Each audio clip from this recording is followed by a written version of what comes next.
Our second project of the summer term is Van Gogh. Now, I'm not an art historian, but the older I get and the more I go into it, the more I am realizing that I quite like his paintings. We did some work on Van Gogh, I think it was probably 2 terms ago now, and we've done some previously as well, where we took some of his paintings and dissected them and made little brush marks. I think we need to ask ourselves, what is it that we like about his paintings? And I know me for one, I like his color combinations and the way that he paints realistically but doesn't. So for me, that is why I'm drawn to Van Gogh.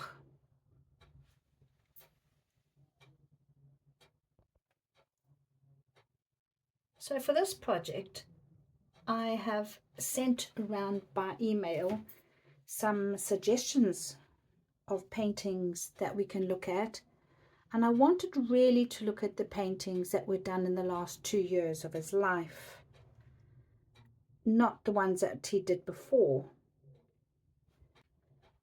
Now, my plan is not to copy a Van Gogh, which we have done in the past, but to learn from it. So in the last few years, mostly the last 2 years of his life, he was frantically painting. From the time that he left the asylum, just before he died, he painted 70 paintings in 70 days. So that's quite some going. We're going to be looking at the colors that he uses, the brush marks, and the composition.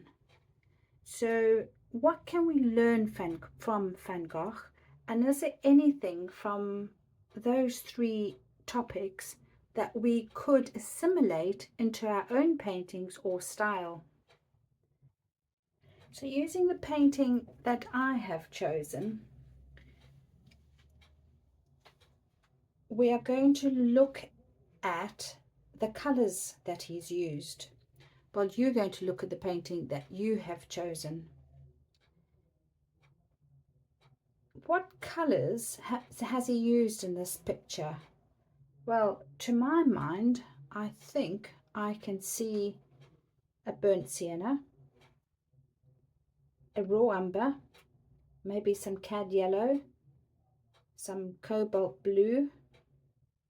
He's got some mucky green. Now, remembering that he did paint in oils, whereas we are trying to replicate things in watercolor. And because I don't use green out of a tube, it's a little bit more complicated. I could, if I wanted to, take some sap green and add either my cad yellow to it if I wanted it lighter and brighter, or some of my burnt sienna if I wanted it darker. However, I'm going to stay away from using sap green, and I'm going to use a mix of the colors that I have already said that he's used.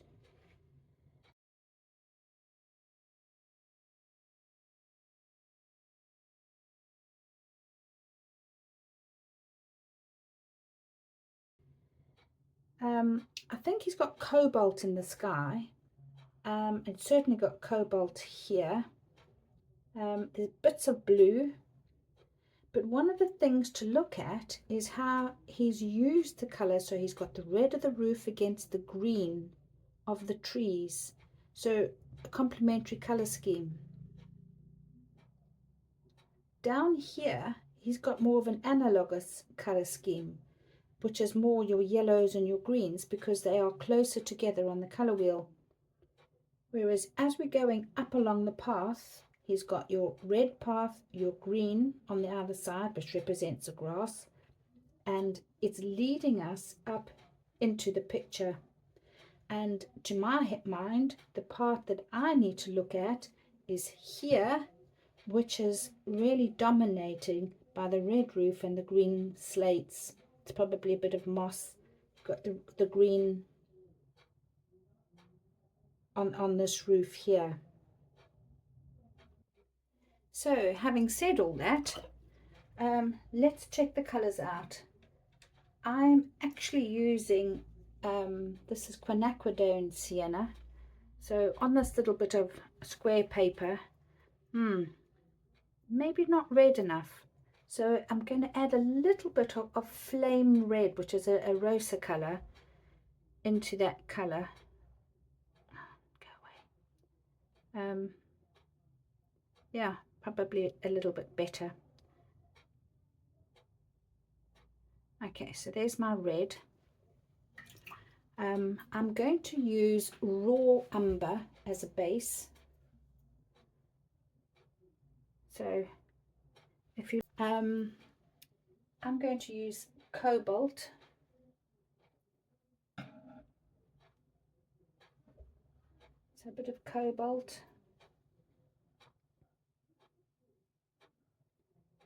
More colour in there.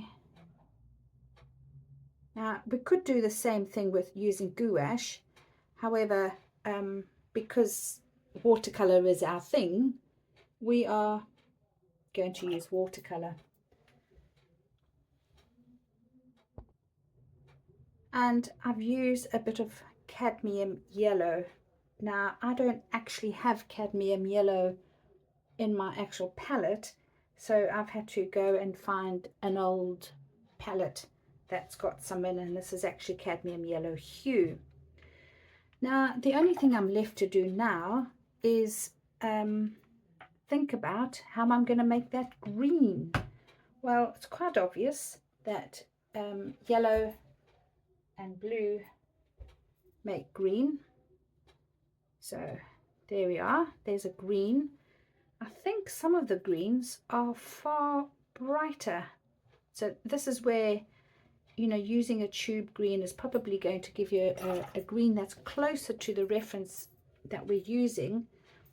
But remembering that this is a digital picture and it's probably not true to the colors anyway. I might just put a bit more of the blue into there, make it a bit stronger. There we are. And we're using that red, so I'll put a bit, knock it back and make that green. I could of course also put it in, use the raw umber to make green. So if I was using the raw umber and my blue, I would be getting that kind of green. So it's still on the green scale, and to my mind it is still within keeping of the actual painting. So my plan for today is to take the photo that you have decided to use, look at the photo and decide what you like about it. Well, if I look at the photo, that's the section that I liked, that section. Okay. Oops.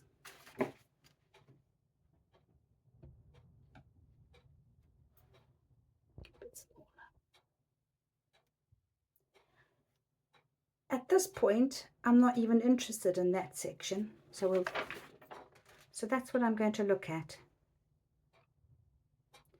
And I'm going to look at the composition that he's used. There's a winding path. So there's a very definite diagonal path going from left to right, which leads I in. That's my focal point.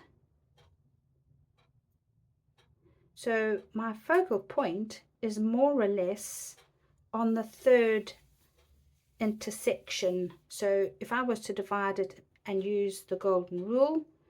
That's more or less where my focal point is, and Van Gogh uses that a lot. He also uses brush strokes, which we're going to talk about, to guide the eye. So it's all about leading the eye in and keeping the eye within the painting.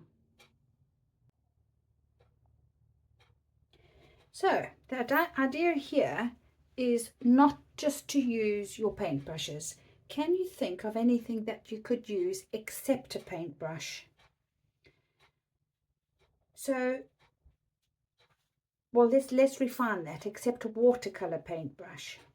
So I am probably going to use my square paintbrush, probably not going to use my round.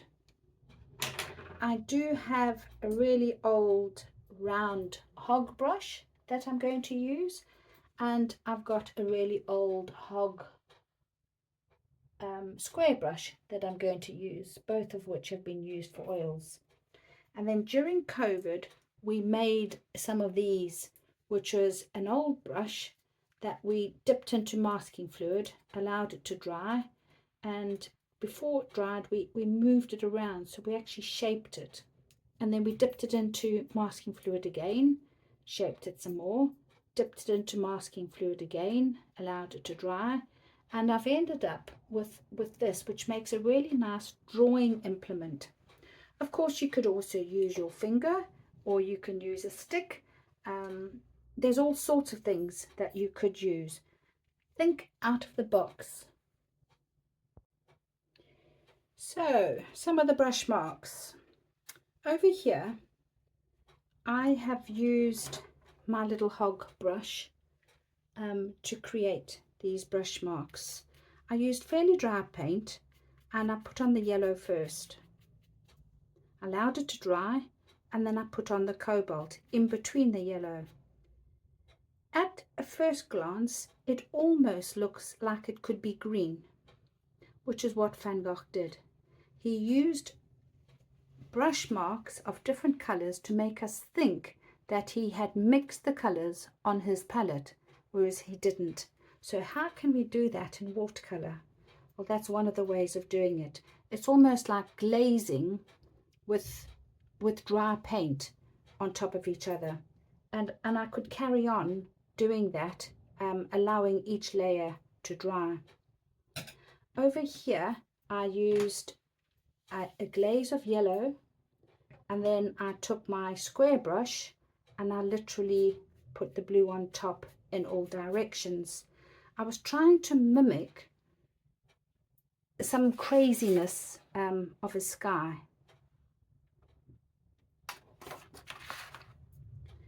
When the first layer was dry, I took my brush and I put another layer on top.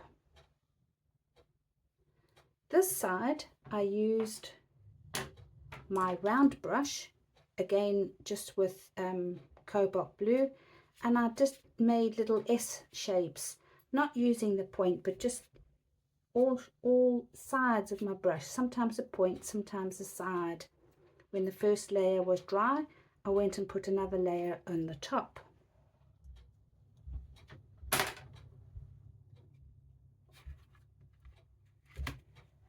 Over here, I've used my finger, and I literally just picked up paint with my finger and mushed it around, picked up some water and put it on and mushed it around, and picked up some more paint and mushed it around. Don't know what's on that side. Okay, this one was quite interesting. This was my little round hog, and I picked up some of the red that was just on my tile, and I just did little downward strokes, really nice for grasses and things. And then while it was damp, I picked up some of the yellow and just flicked some of the yellow up into the red.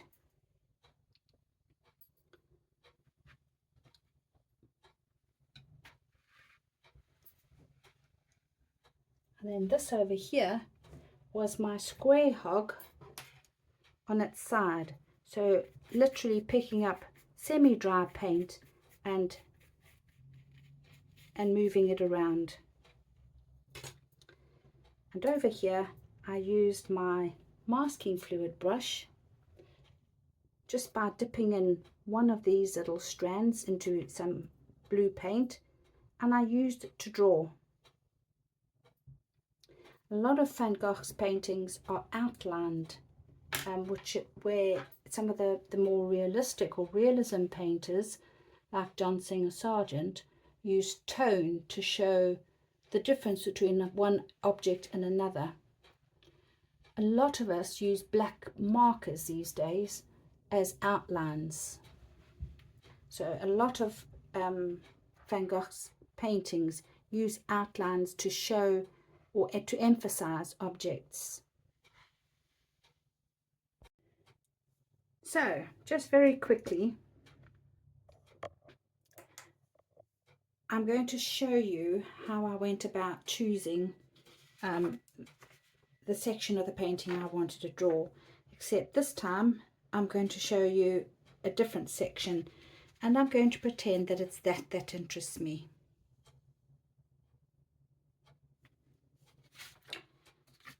So I have a little square here,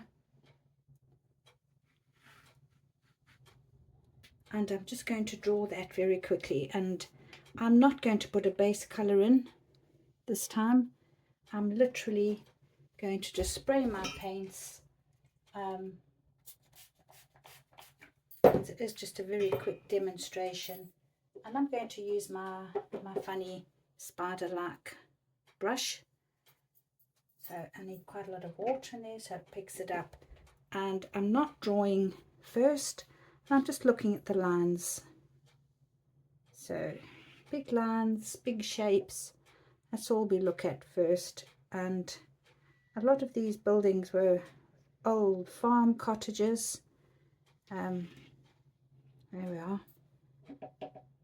And I don't really know what this is because I've never been there, and obviously I wasn't alive at Van Gogh's time. I knew the path went down there. It's quite liberating when you start drawing with something like this, because you can't be too fussy, and I'm not a very good videographer, so sorry I can't show you the picture at the same time. That's actually all part of the same building, so we'll just block that in. I've missed out the door, and I've got a lot of bushes. So that's my very quick sketch. It's the main big shapes, and that's all I need. So how do I go about blocking it in? Well, there are some trees there, but I'm just going to, in Van Gogh style, just he did work very fast, so I'm just going to block it in and see where we go. Okay, so that's just a bit of my cobalt and a bit of my muckiness that's on my tile. So there it is. I'm trying to get a sense of place and emotion rather than a true depiction of reality. So I think that's, from what I can glean, that's what he was after. He was trying to get a sense of place in his work. Okay, so, and then we've got some greens which I already had mixed up from when I was doing it earlier, and I'm going to use my cobalt and my raw umber. So, and I might just put a bit of the cad yellow in it if I can find it. Right, got a bit of cad yellow going in as well. There it is. And let's go.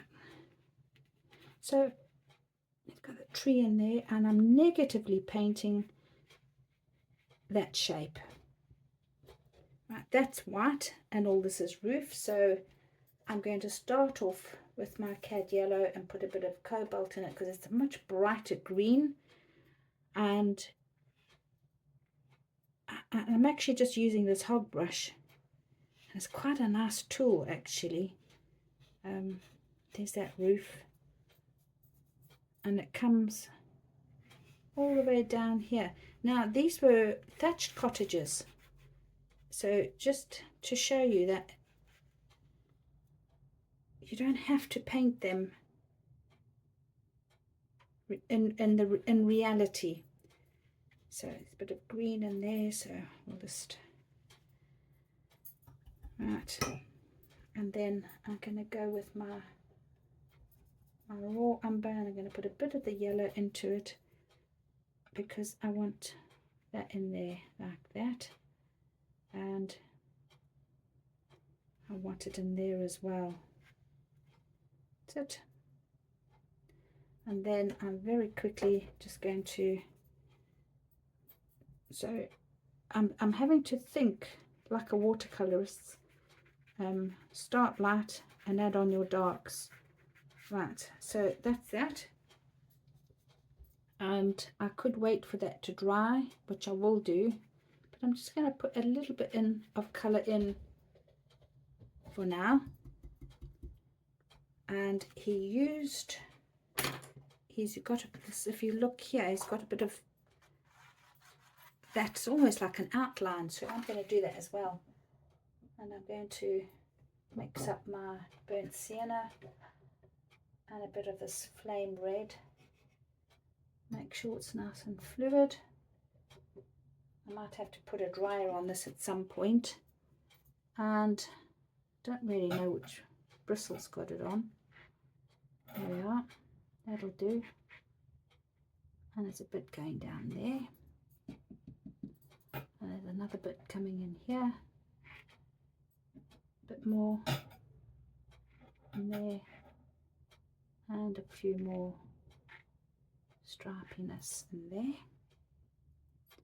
Right, and let's go in for really dark green in here to get it in, much darker.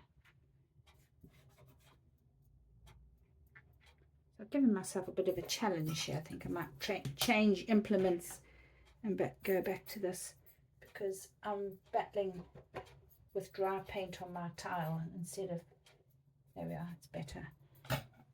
Right, I need all this to go dark in there, in between.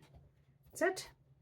And I'm also going to put in, I've actually left out the paths. Let's put the path in. Just going to put some of that in there very quickly. That's quite a lot darker, so we'll make it a bit darker. This tree, let's go in there a bit darker. And then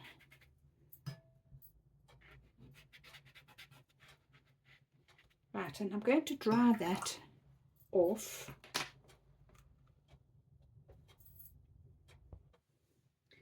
So I've just put in some brush marks quickly, just to so you don't have to watch all the bits.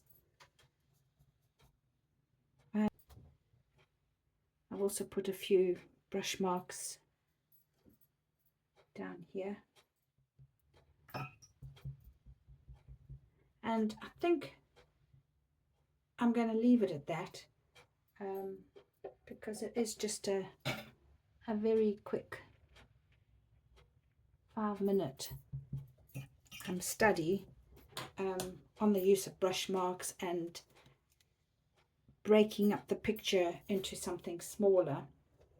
I haven't quite got, I'm going to put a bit of red into this path. It's not dry enough. It's quite difficult in watercolour. There we are, got a bit of red in there. Might put a bit of red in here.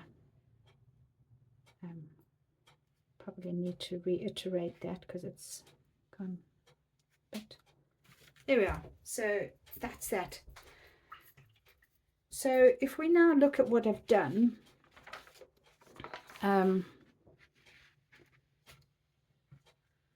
we have the one I've just done, and we also have that one, which is the one I did earlier and that I took more time over. So I've done two. I actually prefer that one because I had more time and I used the blue for the outlines, and I like the way that works. So yeah, that's a learning curve, which is why we're doing this. So something else we're going to look at is the compositions that Van Gogh used, and very often he used the rule of thirds, which most of us know what that is. But for those who don't, it's when you cut up your picture plane into thirds, and then you have 9 equal squares, and your focal point should go on one of the intersecting lines.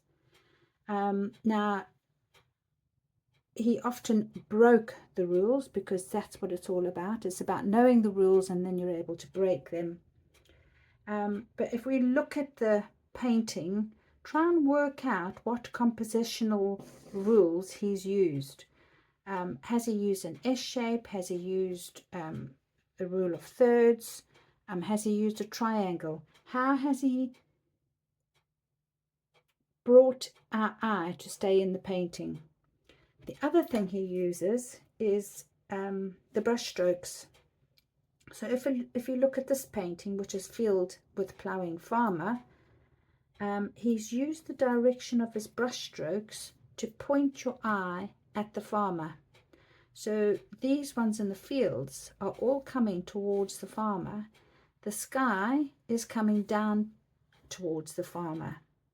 The trees aren't, but by and large, most of those brush strokes are angling their way towards the farmer and the horse, which is what it's all about.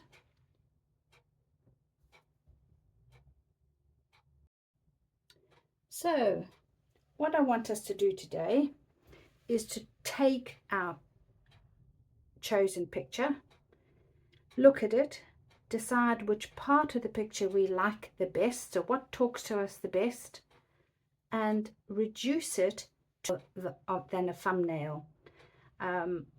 So my square here is approximately 10 by 10 centimeters, and what I would like you to do is to have a strip of 10 by 10 and divide it so 30 centimeters long and 10 centimeters wide, which gives you 3 10 centimeter squares.